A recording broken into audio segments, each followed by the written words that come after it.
Nagtinulong ti school community ti Bulalakaw Mankayan Benguet tapno mangipasdak iti gulayan sa paaralan ang makatulong kadag iti ubing ken maadaan iti kanayunan na pondo ti pagadalan ang maaramat para iti panang pasaya iti panagadal dagiti ubing.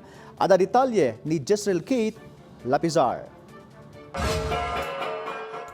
Tapno mapapigsa ti community health kon nutrisyon bayat ti pan nakaitalo ti food sufficiency kadagiti pamilya ti barangay Bulalakaw nagkaykaysa ti school community iti lugar kadwa ti barangay kon municipal local government unit iti panangipasdek iti gulayan sa paaralan iti 5 at Child Development Center iti barangay.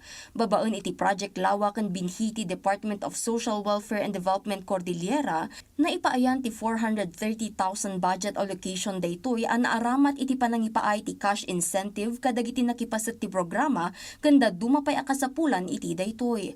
Nagboluntaryo dagiti naganak dagiti ubing nga agad-adal kadagitoy a development centers tapno agmula kadagiti natnateng. Nag-volunteer kami ta kahit nilata nga ag-itid iti pagsayatan mo ti umili. Yung tinanim namin at saka yung may pinagtindahan namin iyon ang naitulong sa mga bata. Para sa mga bata.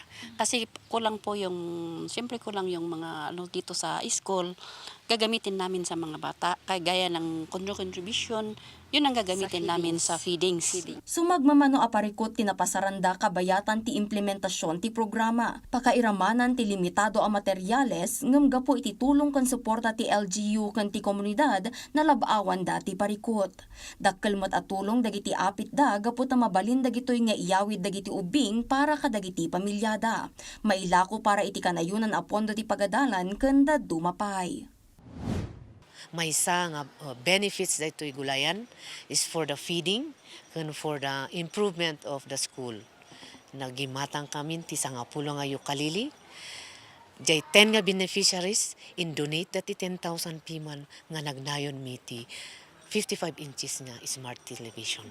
Namnamaan damet a maipaayanda iti kanayunan a padanom iti garden da tapno mapapintas pay dagiti bunga nga apidan da. Ti agmulaan midtoy is rainy season. Kasi mataas tayo Kaya kailangan may tangki, gripo para diretso sa water source. Jezreel Kate Lapizar para iti Pambansang TV, iti Baro, Pilipinas.